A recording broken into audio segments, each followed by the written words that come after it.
welcome to the National World War II Museum's podcast series, Service on Celluloid. Service on Celluloid is brought to you through the generous support of the Albert and Ethel Hertzstein Charitable Foundation. Just a quick announcement before we move on. You can now find us on Stitcher. Just navigate over there and search for Service on Celluloid, and you'll find us. This is our mini episode where I will answer comments and questions from the previous episode.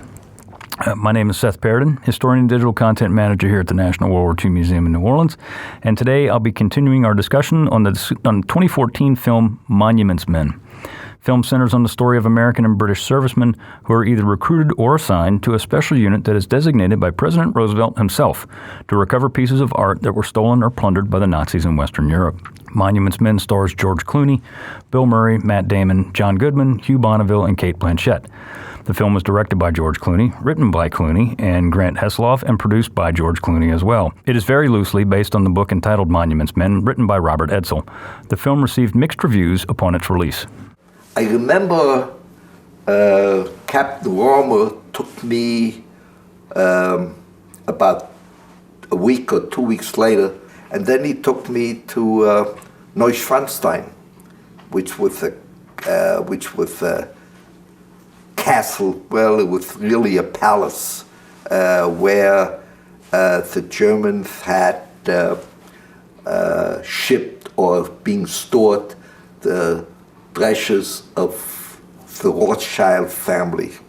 That was the first time that I actually visited a collection of stolen works of art.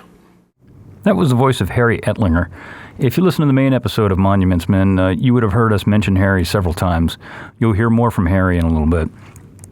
While we certainly blasted the movie Monuments Men, the real actions performed by the real guys in real life were actually really cool.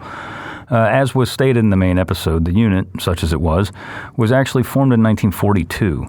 In reality, the Monuments Men was an initiative that the Brits started in 1942 in Libya. The unit, as it was part of the invasion of Sicily also in July of 1943. At this time, the unit was led by a British archaeologist and Lieutenant Colonel Sir Robert Eric Mortimer Wheeler. He was growing concerned that what remained of the Leptis Magna, which is an ancient Roman ruin in Libya, would be plundered and decimated in the midst of the war. Along with Lieutenant Colonel John Byron Ward Perkins, and with the support of a civil affairs officer, Wheeler, quote, rerouted traffic, photographed damage, posted guards, and organized repair efforts, unquote, at the site. And this was the beginning of what would eventually become the MFAA, which is the Monuments, Fine Arts, and Archives program.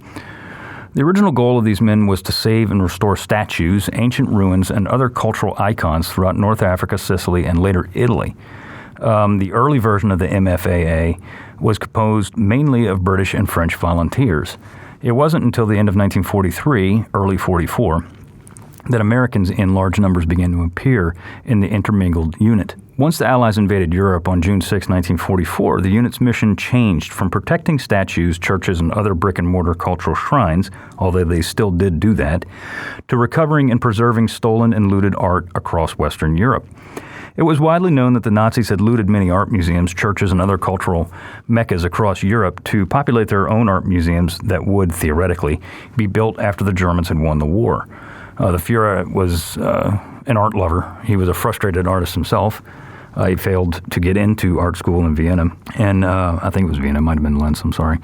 But either way, he failed to get into art school, and but he still had a love for art through his whole life, a love that propelled him to steal, or tell people to steal for him for the rest of his life. He wanted to create this massive museum in Linz, Austria, that would be called the Führer Museum, that would have been the largest and, quote, greatest art museum in the world.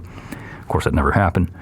As the war wound down, there grew a very real concern that the art that the Nazis had stolen would very soon be either destroyed by them or hidden never to be found. This concern was, as I said, very real due to the fact that Hitler gave what has since been called the Nero Decree. In March 1945, Hitler ordered that the remaining German infrastructure, what little was left due to the obvious effects of war and aerial bombing, be destroyed. He wanted nothing left for the Allies and his own people. And you can really see the madness of the man at this point. I mean, he's completely lost his mind at the end of the war. He wasn't exactly sane to begin with, but he's certainly not at this point. And he felt that the Germans were the German people now were not worthy of him or anything, life itself really, and he wanted to punish them for losing the war. Hitler's orders read in part, and I quote, "Our nation's struggle for existence forces us to utilize all means, even within Reich territory, to weaken the fighting power of our enemy and to prevent further advances. Any opportunity to inflict lasting damage on the striking power of the enemy must be taken advantage of. It is a mistake to believe that undestroyed or only temporary paralyzed traffic, communications, industrial, and supply installations will be useful to us again after the recapture of lost territories. During his retreat, the enemy will leave behind only scorched earth and will abandon all concern for the population." Now here's where it gets interesting. "The Gauleiters and commissioners for Reich defense are responsible for destroying the industrial and supply installations as well as other objects of value." This order was interpreted to mean stolen art as well. "Anything of value," said the order. Therefore, a mad dash to recover the art was mounted before it would/could be lost forever. As the American army moved into Germany, they began to encounter more and more repositories of stolen art. In Germany alone, roughly 1,500 separate repositories had been located containing thousands of pieces of art by March of 1945. And it wasn't just the monuments men that were hunting these things down. American infantry units were running into these things all the time, and then they'd call the monuments men. The monuments men hit the mother lode at the storybook castle of Neuschwanstein in Bavaria.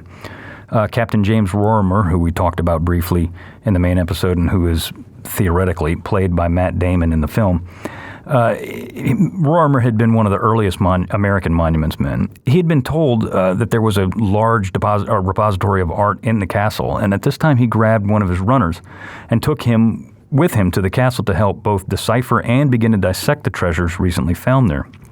The runner that Rorimer took with him was Harry Ettlinger. Inside the castle, Rorimer and Ettlinger found a literal treasure trove of pieces of art. Rorimer had been tipped off by the French museum worker Rose Valland, who we also talked about in the main episode, that the art was being stored in the castle. Hidden inside were more than 20,000 of the greatest treasures stolen from private collectors and art dealers in France, many of whom were Jews. These included the Rothschild jewelry collection, silver from the David Weil collection, paintings by Rubens, Rembrandt, Gainsborough, and Watteau, and the records of the ERR, which documented the Nazi looting operation. Following his work at Neuschwanstein, Harry Ettlinger was sent to the Kockendorf salt mine in Germany to translate the documents and catalog the art recently discovered there. Let's listen to Harry and hear what he has to say about working in the mines and the work of the monuments men.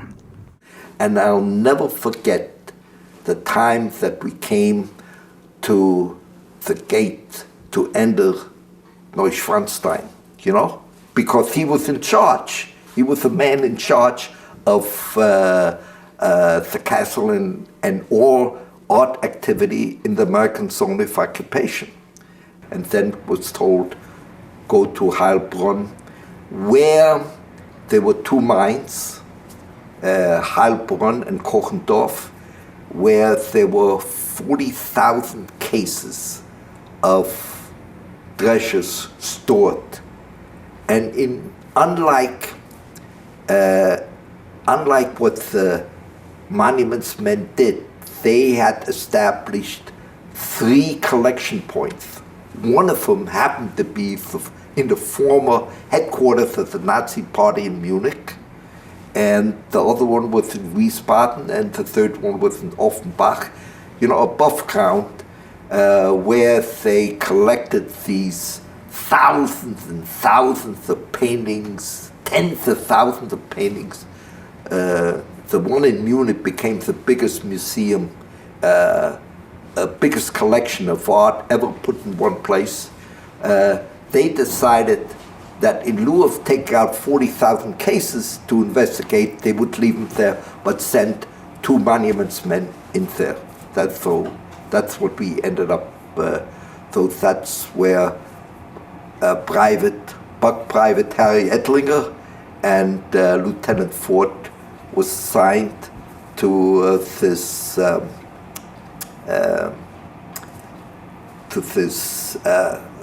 military government detachment. We ended up doing our work for the work which was stored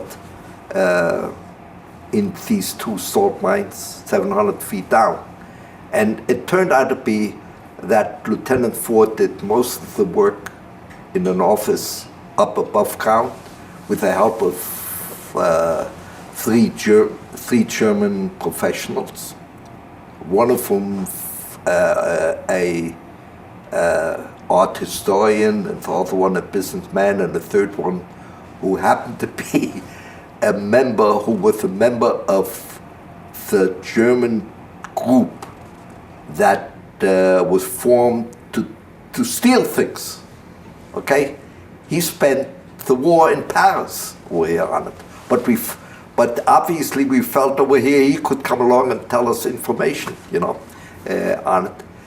But I ended up being in charge of underground operation, which was sort of strange, because in the same mines they had underground factories, which was an important piece of information that I like to come along and talk about. I spent my time underground practically every day, where they assigned me 2 miners to help me around over here, and we ended up doing the work of finding certain cases and then investigating, making sure that the contents were known to us, because by the time we finished, we found out that 3% of the collections that was underground, 900 pieces, were considered to be illegally obtained.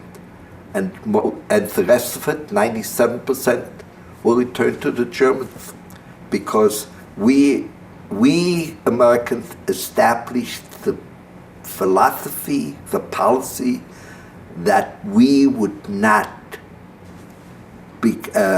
take the spoils of war for us. We established for the first time in the history of civilization that we, the winner, would return the treasures to the rightful owner. That was the thing over here that really we Americans ought to be damn proud of. For the first time, we attempted to come along and we lived by it. We really lived by it over here. None of us would think of taking anything. I remember over here that at the end of, in our office, sitting on Lieutenant Ford's table with a big jar of diamonds. Not super quality, but nevertheless diamonds. Nobody touched that particular jar. I don't know what happened to it, but none of us would take it, and we did everything to come along and live by that particular one. In all, it took 5 shipments over a period of 10 months to empty the mines of their priceless contents. The first restitution out of Heilbronn was sent to France. It contained 73 cases of stained glass from the Strasbourg Cathedral, which had been removed for safekeeping before the war, and the Nazis found it and took it and brought it back to Germany. Direct orders from General Dwight D. Eisenhower made the carefully orchestrated return of this important cultural treasure a first priority. It was mainly done as a gesture of good faith between the United States and France.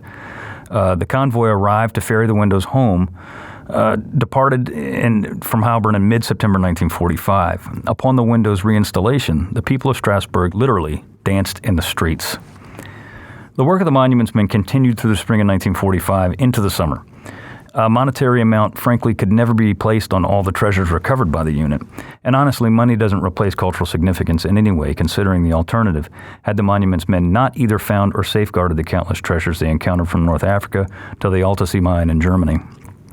In 2007, the Monuments Men were awarded the National Humanities Medal, and in 2014, the U.S. House of Representatives awarded the unit the Congressional Gold Medal for, quote, in recognition of their heroic role in the preservation, protection, and restitution of monuments, works of art, and artifacts of cultural importance during and following World War II, unquote. So with that, I want to thank you so much for listening. Tune in next week when we discuss the 1970 epic A Bridge Too Far.